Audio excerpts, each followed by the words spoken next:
Rattlesnakes are actually a part of a crazy scandal I bet you didn't know about. Welcome to another knowledge bait video. Rattlesnakes are one of the most dangerous animals on the planet. They're venomous, hard to defeat, and aggressive. Rattlesnakes actually used to live in the waters between the Philippines and Australia, but they eventually evolved to live on land, but we'll get to that in a little bit. How did rattlesnakes even evolve to have a rattle? Well, rattlesnakes have a very short temper and they attack anything to the point of their demise. So, how did they try to prevent this from happening?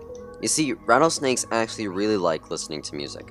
They see it as very calming. Whenever they felt threatened or felt the need to attack, they'd shake a rattle, which also scares whatever the snake was getting attacked by. So rattlesnakes eventually tied these rattles to themselves. They did this because rattlesnakes are very forgetful creatures, losing their belongings very often.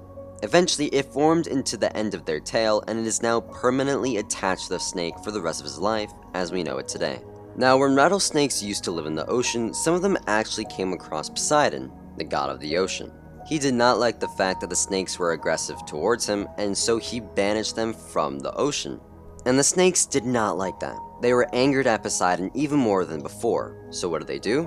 They became semi-gods themselves. They became Medusa. Medusa doesn't actually have snakes for hair. She's actually completely made up of snakes. Now I know Medusa isn't a god, but she's pretty close to one. So now that the snakes were considered Medusa, how did the snakes gain the power to turn people into stone? Well, this was actually part of the scandal that we mentioned at the start of the video. Along with music, snakes had a hobby of sculpting, so they came up with the idea of helping people fake their own deaths. The snakes would charge between $60,000 and $100,000 to fake a person's death and make a sculpture out of the person. Then they'd sell the sculptures for large sums of money, and they were making about $3 million per week. So what are the rattlesnakes' plans now? We're not too sure, but one thing we do know for certain is that they're trying to kill Poseidon and they're communicating with dolphins to do it.